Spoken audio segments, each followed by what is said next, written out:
Lo guys, sini aja kapan pan, dalam ban. Dalam nggak apa, dalam aja. Hah? Enggak open mic aku.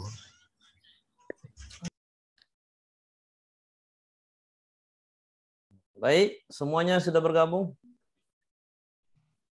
Silahkan segera. Roya mana Roya? Sudah ada orangnya?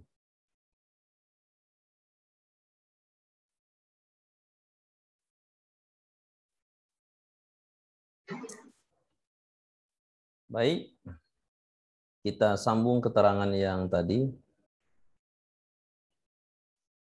Allah Subhanahu wa Ta'ala bersifat Esa.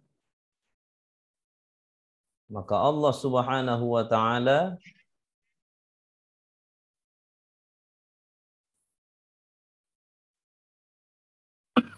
wajib kita yakini keesaannya zat, sifat, af'al.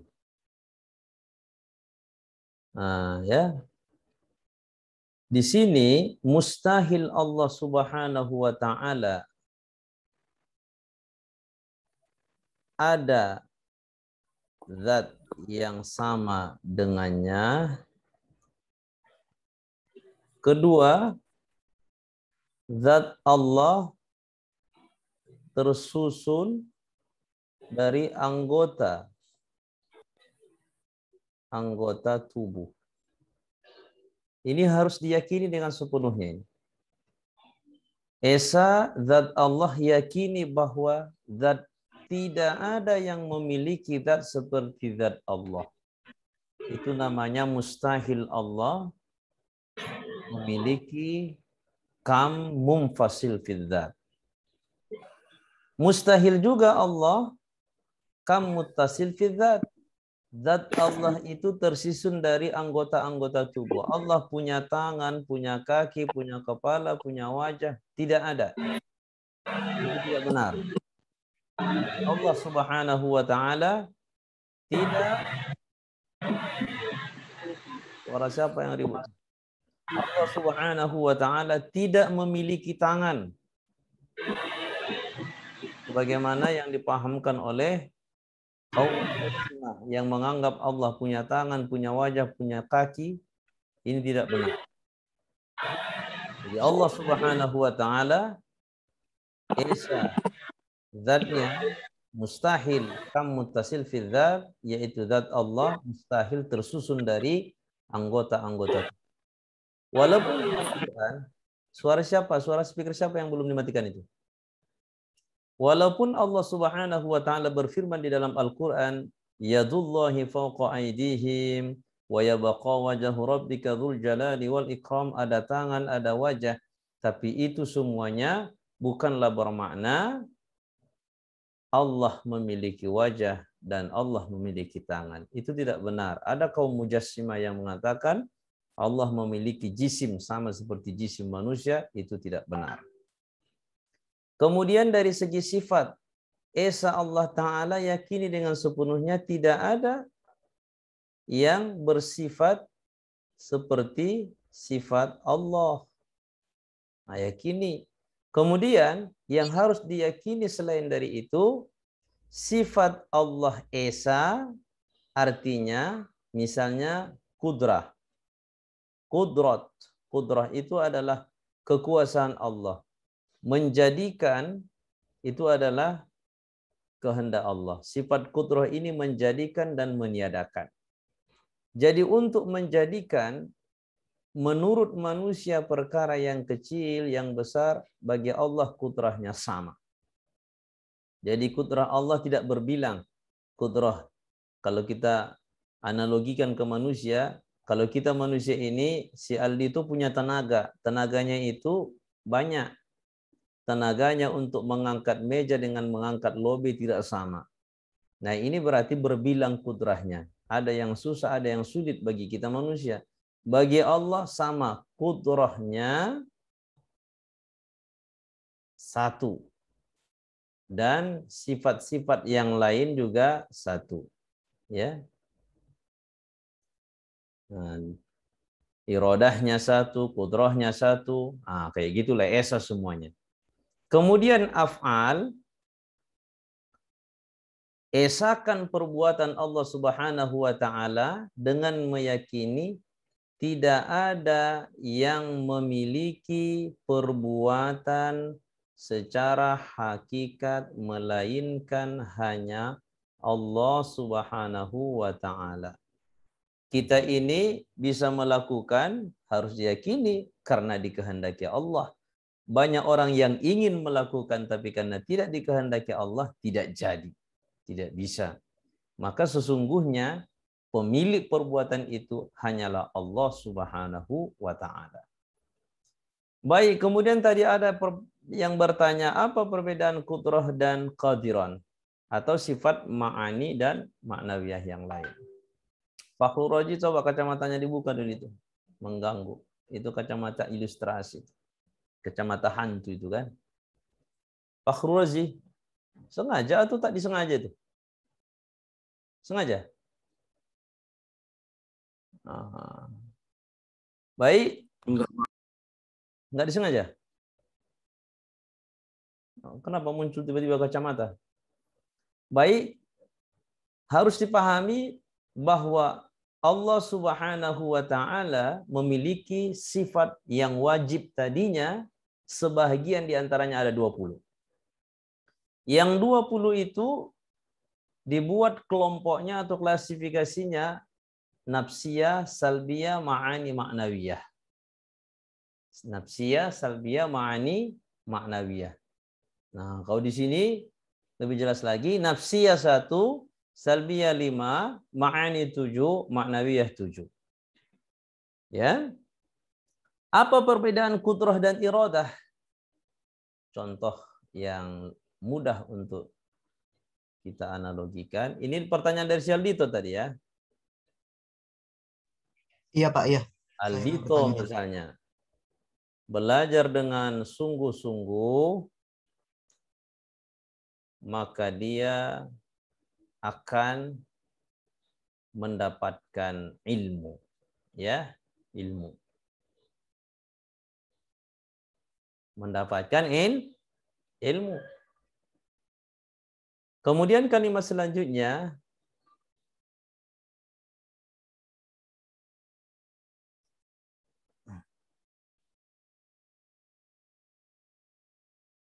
Aldito yang sudah memiliki ilmu itu disebutlah orang alim. Jadi alim.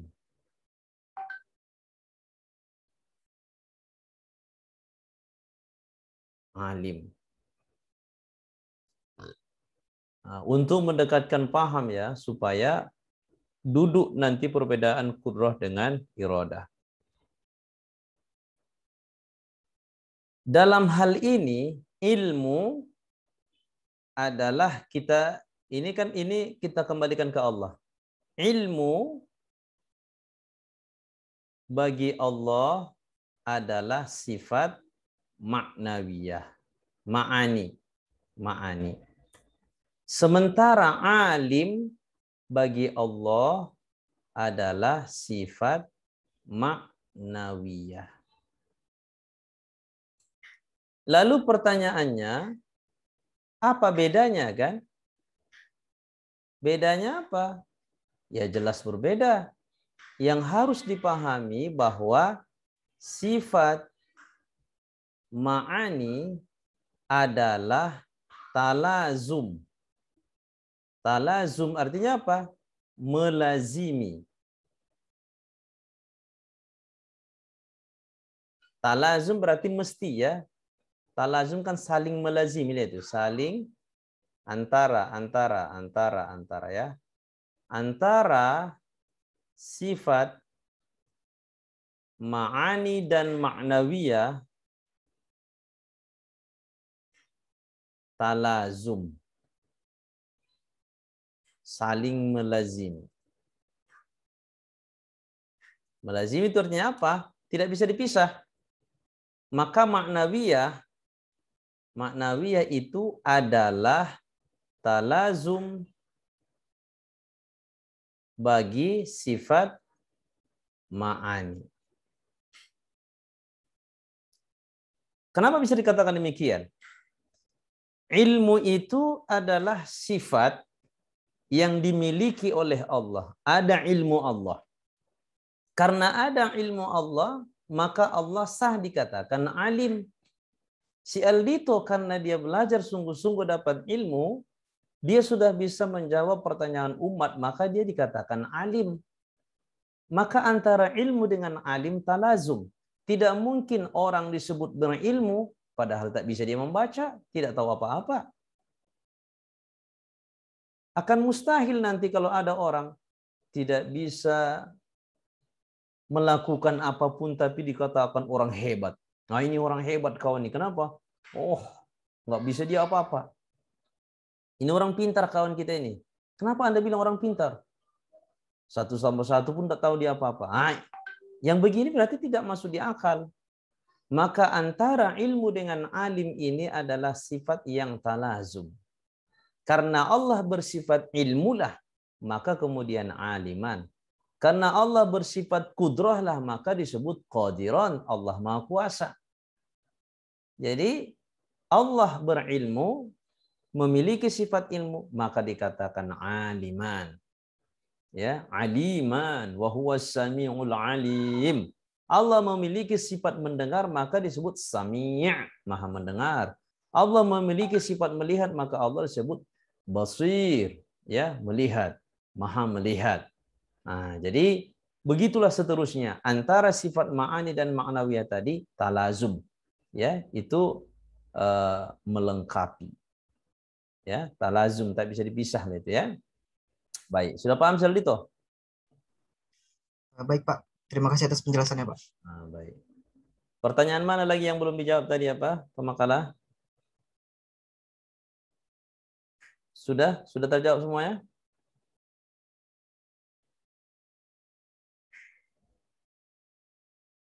Mana pemakalah tadi?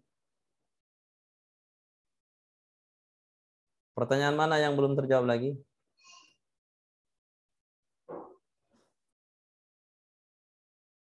Baik, kalau sudah tidak ada lagi yang mau bertanya? Silakan.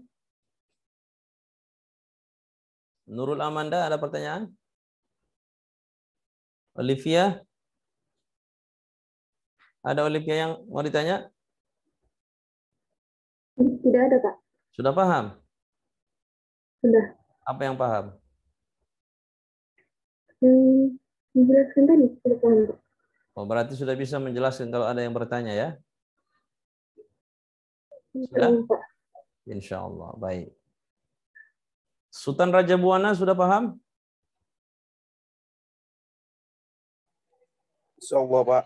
Di mana posisi Sultan Raja Buana? Macam di udara itu nampaknya. Di mana? Di rumah? Ya, Pak. Di kamar, Pak. Di rumah. Oh, dinding yang di belakang tuh seperti awan nampaknya ya. Kalau si Roy ya memang betul di awan dia. Baik, ada lagi yang mau ditanya? Sudah paham semuanya? Akbar, sudah paham? Sudah, Pak. Dari cara duduk si Akbar, sudah terlihat bahwa dia betul-betul menghayati kajian dari tadi. Sudah bisa menjelaskan Akbar ke kawan-kawan? Akbar. Ya, Pak. Apa perbedaan antara kudrah dengan iradah?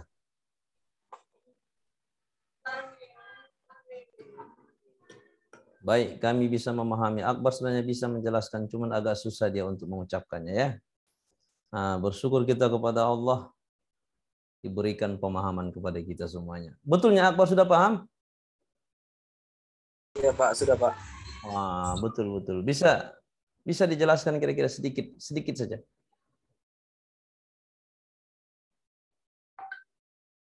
Kalau ada orang bertanya ke Akbar, apa hubungan antara sifat qudrah dan iradah, ma'ani dan ma'nawi, apa hubungannya itu?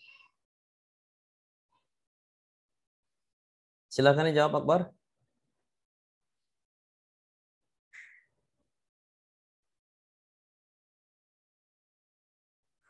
Andra Swastiat Maja. Itu kenapa tidak diaktifkan videonya? Dari tadi kelihatan fotonya saja ya. Rindu? Sudah paham? Sudah, Pak. Sudah? Tidak terlalu, Pak. Sudah paham? Tidak terlalu, Pak. Sudah ya? Sudah paham atau belum? Tidak terlalu, Pak. Tidak terlalu. Makanya jangan rindu terus. Meriang, merindukan kasih sayang orang tua ya. Nah, baik. Nah, nanti setelah selesai perkuliahan ini baca lagi. Nah, nanti bisa chat ke kawan-kawan yang sudah paham untuk menambah wawasan keilmuan. Karena semua kalian yang mendengar ini saya yakin ada yang betul-betul memahami walaupun ada yang belum memahami sepenuhnya. Kalau si Olivia termasuk yang memahami sepenuhnya insya Allah. Ya Olivia ya. Sudah paham sepenuhnya ya? Insya Allah, Pak. Insya Allah. Insya Allahnya itu dituntut nanti itu ya. Baik, Reza Andika sudah paham? Sudah, Pak. Alhamdulillah. Baik, kalau sudah paham, dipersilahkan ke pemakala untuk menutup pertemuan ini dan mengambil kesimpulannya. Silakan.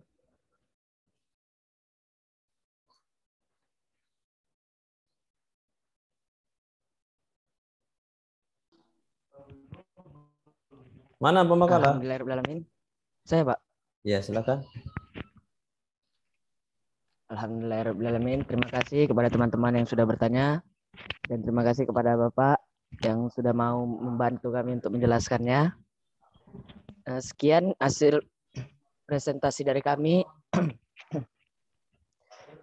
Kesimpulannya, kita wajib mengimanin yang 20 nama-nama 20 sifat wajib Allah ini, dan kita imanin supaya kita lebih memahamin dan kita lebih dekat kepada Allah Subhanahu wa taala. Sekian dari saya. Wabillahi taufiq. Waalaikumsalam warahmatullahi wabarakatuh. Nampaknya jaringan. Waalaikumsalam warahmatullahi wabarakatuh. Jaringan Waalaikumsalam warahmatullahi Baik, semuanya lambaikan tangan.